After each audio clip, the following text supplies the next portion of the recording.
Kashinathpur legend cricket একাদশের captain Sudam এবং জাহিদুল ইসলাম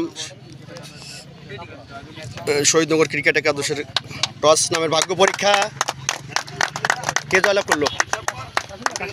Kashinathpur legend cricket একাদশ টসে জয়লাভ করেছিল এবং তারা সিদ্ধান্ত নিয়েছেন ফিল্ডিং আশা করে এবং টস নামের ভাগ্য পরীক্ষায় শ্রী সুদাম জয়লাভ করেছেন। জয়লাভ করে সে ফিল্ডিংয়ের দায়িত্ব নিয়েছেন এবং শহীদনগর ক্রিকেট একাদশ দেখছেন এখন তারা প্লেয়ার মণ্ডলীরা তারা হাতে হাতে হ্যান্ডসাপ করে কুশল বিনিময় করছেন। আসলে এটা শুধু আমাদের খেলা না, এটা ঈদকে কেন্দ্র করে আমরা 4টি গ্রামের যারা লিজেন্ড ক্রিকেটার এবং ভবিষ্যৎ সিনিয়র জুনিয়র সবাই মিলিত হয়েছি এক জায়গা যে সুন্দর আনন্দ উপভোগ করার জন্য এবং সবাইকে আনন্দ দেওয়ার জন্য।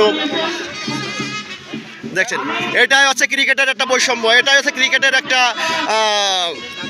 ভাবধারা যেটা সবাই সবাইকে হাতে হাত রেখে যাতে এই আনন্দটা খেলা শেষ পর্যন্ত থাকতে পারে আমরা সেইটাই চাচ্ছি।